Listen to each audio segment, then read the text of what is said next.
Mis queridos hermanos, hemos venido hablando sobre cómo debemos adorar a Dios. Vimos en la última oportunidad, para poder refrescar la memoria, una diferencia muy clara entre el principio regulador y el principio normativo. Quisiera que alguien pudiera decirme con sus palabras qué es el principio regulador, qué es el principio normativo, y que se pueda evidenciar de pronto que tiene clara la diferencia entre el uno y el otro. ¿Quién podría? Mi hermana.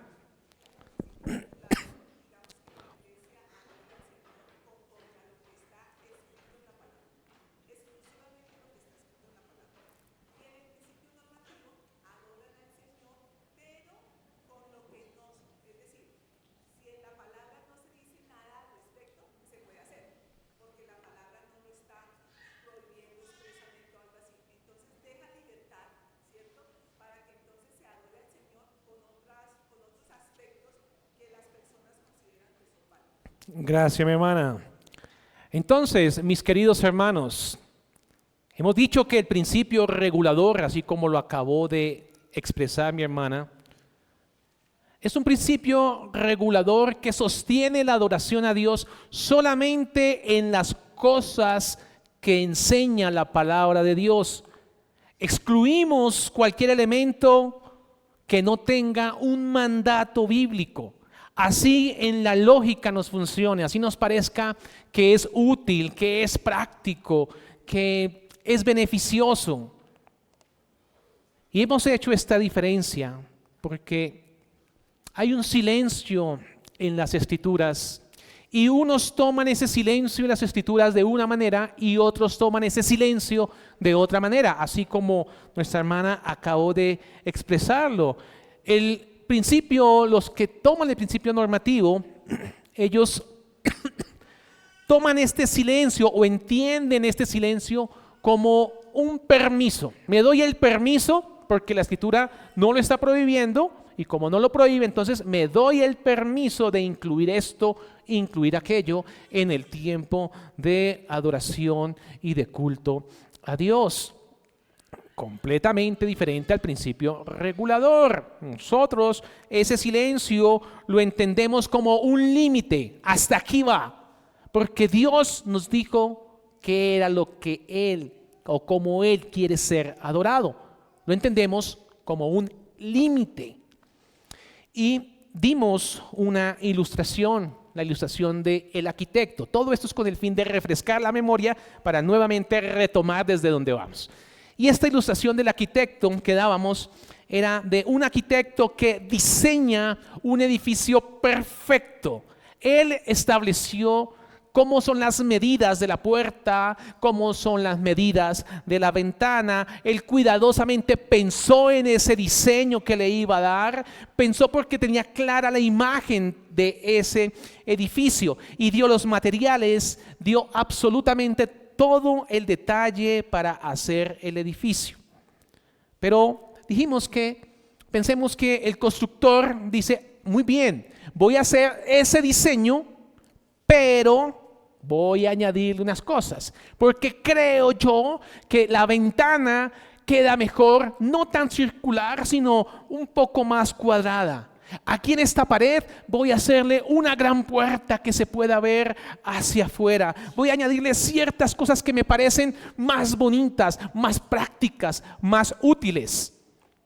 Entonces él dice que sigue el diseño, pero añade otras cosas, agrega otras cosas. Hay unos cambios también que toma en los materiales. Y nos preguntábamos lo siguiente: ¿sigue siendo ese edificio el diseño del arquitecto o ya hubo cambios?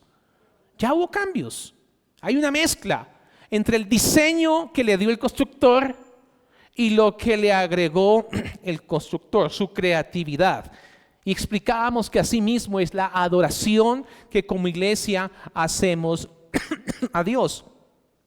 Dios no solamente nos dijo que lo adoremos, claro, Él nos dijo que lo adoremos, pero también nos dijo cómo debemos adorarlo.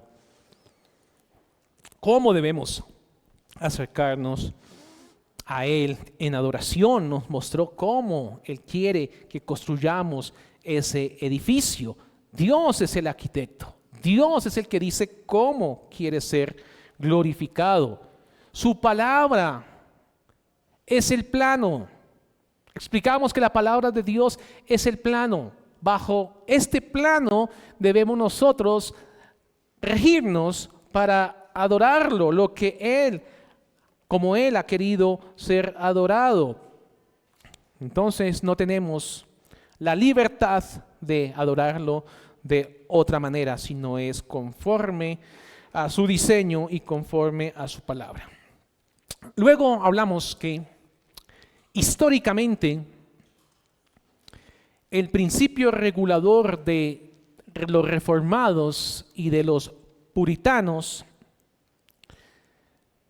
se desarrolló de manera profunda en muchos debates.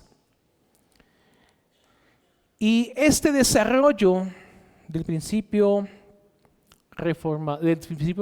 es diferente al normativo de los luteranos y los anglicanos. Explicábamos que tenía un contraste completamente diferente.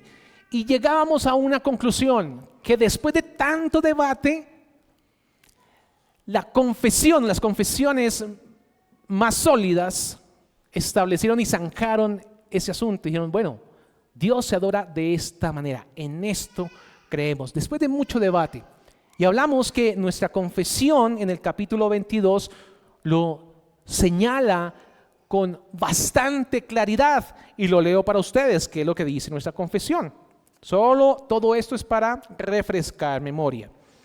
Dice el capítulo 22, el 1, pero vamos a leer más o menos desde la mitad. Dice así: pero el modo aceptable de adorar al verdadero Dios fue instituido por Él mismo, y está de tal manera limitado por su propia voluntad revelada, que no se debe adorar a Dios conforme a las imaginaciones e invenciones de los hombres o la sugerencia de Satanás, ni bajo representación visible, ni en ningún otro modo no prescrito en las Sagradas Escrituras.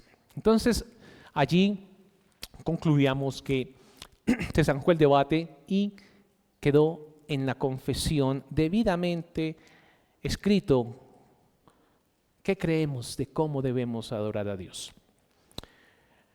Luego hablamos de unas aplicaciones y dimos una aplicación a los directores de culto. Y que cuando entendemos nosotros, y también a la iglesia, decíamos que cuando entendemos estas verdades del principio regulador, nos cambia la manera como vemos el culto. Cuando entendemos estas verdades, ya llegamos al culto con otra actitud. Ya lo vemos más solemne, porque es Dios el que nos ha dicho cómo debemos adorarlo. Entonces decíamos que el director de culto, cuando se para aquí y empieza a dirigir, no tiene espacio para la creatividad, para ser innovador, para tener preferencias humanas. ¿Qué son mis preferencias? Entonces lo quiero hacer de esta manera. Y decíamos algo importante, que mucho menos el director de culto tiene oportunidad para ser gracioso, porque no es un tiempo para eso. Es un tiempo muy solemne, es un tiempo que debemos honrar, es un tiempo de obediencia a Dios, es un tiempo que debemos reverenciar, porque es un tiempo donde todos, tanto quienes sirven como quienes están ofreciendo sacrificios, que todos están ofreciendo sacrificios, somos personas que estamos llamados por Dios para que seamos plenamente solemnes delante de la presencia de Dios, reverentes y sumisos a su palabra. Todos debemos estar sumisos a su palabra. Él quiere ser adorado así. ¿Con qué corazón? Todos debemos estar en el mismo espíritu de adoración. Y también decíamos que Dios no regula todas las áreas de la vida de la misma manera. ¿Qué decíamos allí? Que todos los asuntos cotidianos del día a día, su trabajo, ir usted a su empresa, a esa fábrica, a su oficina, a donde usted tenga que ir, luego compartir con su familia, luego las decisiones que usted toma permanentemente, todas esas áreas tienen principios generales marcadas por la palabra de Dios. Todas esas áreas tienen en la palabra de Dios principios en los cuales debemos nosotros movernos. Dios le permite al hombre tener cierta libertad dentro de esos límites. Dios nos permite allí una libertad. Él no da instrucciones exactas de cómo debemos nosotros vivir paso a paso, pero sí lo hace con la adoración. Con la adoración es completamente diferente. Dios ha dicho la manera específica, estricta, restrictiva, el marco claro cómo debemos ir a Él en adoración. No da espacio para que nosotros seamos creativos y para que nuestro criterio empiece a imaginar cosas. Y dábamos el ejemplo que nos imagináramos si nuestra vida estuviera regulada como lo está la adoración. Es decir, usted tiene una hora exacta para levantarse, un tiempo exacto para arreglarse, un desayuno exacto lo que debe comer todos los días, las palabras exactas que usted debe decir, el camino específico que usted debe tomar hacia su trabajo. No hay espacio para que usted decida absolutamente nada, todo está completamente organizado, usted no tiene criterio para nada. Así no es como Dios ha querido crear al hombre. Dios le ha dado al hombre la libertad para que viva conforme a los principios de la palabra de Dios, para que pida a Dios sabiduría, para que pueda actuar y vivir en este mundo de tal manera que Él sea glorificado, pero no está dando restricciones como sí lo hace con la adoración. Ahora, hoy ¿qué veremos? Hoy veremos Dios está presente de manera especial en la iglesia. Dios está presente de manera especial en la iglesia. Busquemos allí Mateo 18, versículo 20. Mateo 18, versículo 20.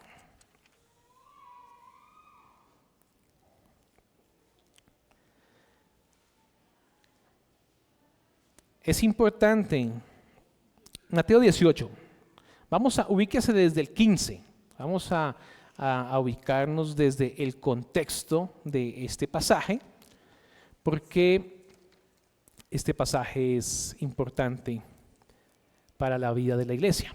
Voy a leerlo para ustedes, dice así. Mateo 18, del 15 al 20, dice así. Por tanto, si tu hermano peca contra ti, ve y repréndele, estando tú y él solos. Si te oyere, has ganado a tu hermano. Mas si no te oyere, toma aún contigo uno o dos, para que en boca de 2 o 3 testigos conste toda palabra. Si no lo oyere a ellos, dilo a la iglesia. Y si no oyere a la iglesia, tenle por gentil y publicano. De cierto os digo, que todo lo que atéis en la tierra será atado en el cielo, y todo lo que desatéis en la tierra será desatado en el cielo. Otra vez os digo, que si 2 de vosotros se pusieren de acuerdo en la tierra acerca de cualquier cosa que pidieren, les será hecho por mi Padre que está en los cielos. Porque donde están 2 o 3 congregados en mi nombre, allí estoy yo en medio de ellos. A muchos les parece o consideran que esta promesa es una promesa general de la presencia de Dios en cualquier reunión informal de cualquier creyente que se reúne a orar. Y muchas personas creen que este texto significa únicamente que si 2 o 3 cristianos hablan, oran juntos, Jesús está allí. Y muchos de nosotros fuimos de aquellos cristianos, aquellas personas que nos reuníamos entre semana para poder, por decir algo, para lavar los asientos de la silla, o tal vez nos reuníamos a hacer alguna actividad deportiva y orábamos y decíamos, Señor, tú dices en tu palabra que donde están 2 o 3 congregados en mi nombre, ahí estoy yo en medio de ellos. ¿Y qué estábamos concluyendo entonces con eso? Estábamos concluyendo que entonces Cristo iba a estar presente de manera especial en medio de aquella actividad, en medio de la lectura de 2 cristianos que se reúnen, o 3, o una actividad deportiva, como dijimos hace un momento, o cualquier encuentro que usted se quiera imaginar. Pero esto no es así. Dice el pastor Sam Waldron, pero nada podría estar más lejos de la verdad. La promesa del versículo 20 viene unida a una condición o limitación muy clara, porque donde están 2 o 3 congregados en mi nombre, ahí estoy yo en medio de ellos. Dichas palabras limitan esta promesa a la reunión formal o pública del pueblo de Dios. Entonces muchos de nosotros usamos de manera errónea esta promesa, pero esta palabra es una bendición para nosotros y debe ser muy consolador, porque sabemos que hoy en este lugar, en la reunión de los santos, Cristo está presente. Eso debe ser muy consolador para el pueblo de Dios. Cristo está presente en su iglesia. Este pasaje, miremos el versículo 17. Dice así: si no lo oyeren a ellos, dilo a la iglesia. Si no oyera a la iglesia, tenle por gentil y publicano. El pasaje que tenemos acá, el versículo 17, tiene un contexto que nos da mucha claridad, da mucha razón y mucho significado. Y este versículo toma propiedad de cómo se debe interpretar la promesa. Veamos nuevamente el versículo. Si no los oyeren a ellos, dilo a la iglesia. Si no oyere a la iglesia, tenle por gentil y publicano. Miremos el 19. Otra vez os digo que si 2 de vosotros se pusieren de acuerdo en la tierra acerca de cualquier cosa que pidieren, les será hecho por mi Padre que está en los cielos. Entonces miremos por un momento. Aquí usa la palabra otra vez. ¿Sí lo ubica ahí en el texto? Otra vez. Otra vez. Ahí se lo ve en el versículo 19, en la parte inicial del versículo. Allí está haciendo un énfasis y está conectando algo. Esta palabra que está conectando está significando la palabra además. Además tal cosa. Esto, además aquello. Miremos como ejemplo Mateo 19, 24, para poderlo aclarar un poco más. Mateo 19, versículo 24. Leamos desde el 23, dice así: entonces Jesús dijo a sus discípulos: de cierto os digo que difícilmente entrará un rico en el reino de los cielos. Otra vez os digo que es más fácil pasar un camello por el ojo de una aguja que entrar un rico en el reino de Dios. Vemos allí otra vez. Entonces, esta conjunción está haciendo una conexión. Está conectando el anterior con el que sigue. Se ve con claridad cómo esta conjunción conecta una con la otra. Y está hablando de qué. ¿De qué está hablando? ¿De una reunión formal o una reunión informal en Mateo 18? Una reunión formal. La iglesia reunida. Ahora pregunto otra cosa. ¿Quién está diciendo estas palabras? El Señor Jesús. Él está enseñando esta verdad a la iglesia. Continuemos. Dice un teólogo, Alfred Plummer, y él hace claridad en la parte donde dice otra vez, y él os digo. Y leo el versículo nuevamente para tenerlo claro. Dice el 18 y el 19. De cierto os digo que todo lo que atéis en la tierra será atado en el cielo, y todo lo que desatéis en la tierra será desatado en el cielo. Otra vez os digo que si dos de vosotros se pusieren de acuerdo en la tierra acerca de cualquier cosa que pidieren, les será hecho por mi Padre que está en los cielos. ¿Y qué dice él? Que esta conexión significa que con toda seguridad, que con plena seguridad, Dios ratifica la decisión de la congregación. Si la congregación va a tomar una decisión sobre la disciplina, Dios, Jesús está allí presente. Si la iglesia dijo tal cosa, el Señor está presente y Él ratifica.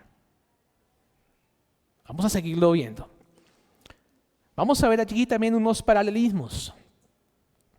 Y el texto habla de 2 o 3 y lo vemos ahí en varias partes de Mateo 18. En algunas partes dice 2 o 3, 2 o 3. Eso es lo que llaman los teólogos paralelismos y tiene un significado bastante importante. Leamos el versículo 20. Dice el 20, porque donde están 2 o 3 congregados en mi nombre, ahí estoy yo en medio de ellos. Ahí menciona el 2 o 3. Miremos ahora el 16. Si no te oyeren, toma aún contigo a 1 o 2. Entonces allí hay un paralelismo. Él está hablando de la asamblea, de la iglesia. Hace esta anotación de 2 o 3 reunidos en su nombre, entendiendo como la iglesia, la asamblea, donde Él va a estar presente, donde 2 o 3 están redarguyendo el pecado de algún miembro, Él estará presente en ese desarrollo de la disciplina. Allí va a estar el Señor. Él mismo está actuando en su iglesia. Él mismo está presente en su iglesia. Por eso es muy importante la función y el ejercicio que hace la iglesia en la toma de cualquier decisión. Porque está involucrando que Cristo está avalando allí, está presente. Él no abandona su iglesia porque la iglesia es de Él. Él es la cabeza de la iglesia. Él dirige a su iglesia y Él llevará a su iglesia a donde Él prometió que su iglesia llegaría, que es a estar eternamente junto a Él. Entonces Él está en su iglesia. Dice el versículo 19, digamos el 18 y 19.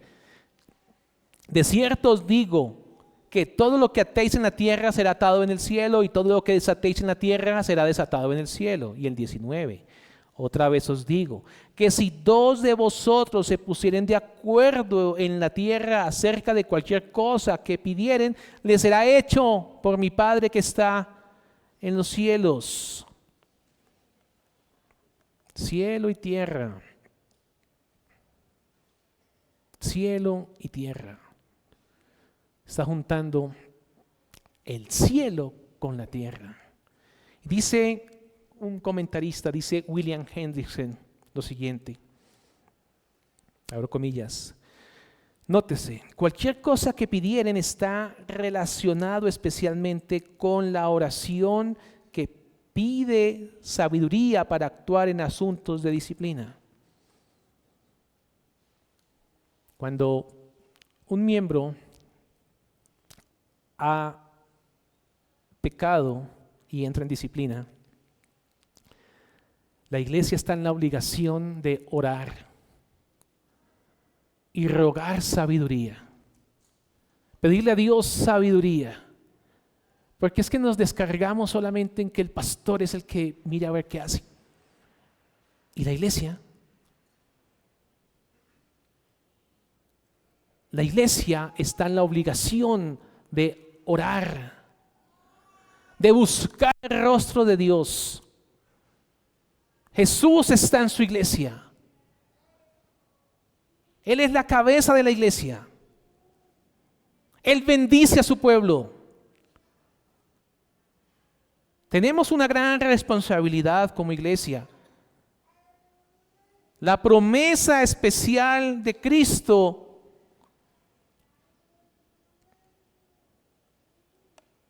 de habitar con su pueblo es una promesa consoladora para cada uno de nosotros.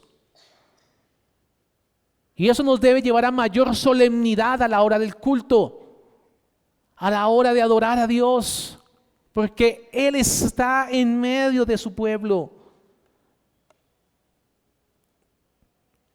Entonces, si la iglesia ruega al Señor sabiduría, se ejecuta disciplina sobre una persona, está recibiendo confirmación celestial. Se está confirmando lo que la iglesia ha decidido. Y eso debe generar también temor en el pueblo de Dios. En cada uno de nosotros debe generar temor a Dios. Y a manera de ilustración, es como si un hijo tiene un encargo muy importante y el encargo que él tiene que hacer tal vez le genera cierta presión al hijo, porque es importante lo que debe hacer. Generalmente, ¿qué hace un padre? Va y lo acompaña. Yo lo acompaño. Y el papá lo que hace es verificar que el hijo haga bien la tarea que le encomendaron y avala. Sí, quedó la tarea bien hecha. El Señor Jesús no deja solo a su iglesia. Su iglesia va acompañada con su presencia, con su favor. Y aquí también vamos a ver unas conexiones conceptuales, pero no quiero empezarlas ahora porque nos va a quedar a la mitad, no nos queda la idea completa y perdemos. Entonces, vámonos al culto pensando en esto. El Señor está con su iglesia. Debemos ser solemnes y cada elemento del culto hacerlo con un corazón contrito, anhelante de su presencia, anhelante de su gracia, decididos a ofrecer sacrificios agradables delante de Él. Oremos, mis hermanos. Padre Celestial, te damos gracias por tu palabra. Gracias porque tú estás con tu pueblo, Señor. Tu pueblo no está solo, no anda solo. Gracias. Gracias por tu iglesia. Ayúdanos, Señor, a ser más orantes, buscando tu rostro, pidiendo sabiduría, dirección. Y concédenos honrarte en todas las decisiones que tome la iglesia. Guíanos, por favor. Guíanos, Señor. Te pedimos nos des corazones que sean dispuestos o que estén dispuestos a ofrecer sacrificios de adoración agradables a ti. Que no seamos informales, irreverentes, sino que tengamos una gran carga de glorificarte y de reverenciarte como tú lo pides. A ti sea la gloria, Padre, en el nombre de Jesús. Amén.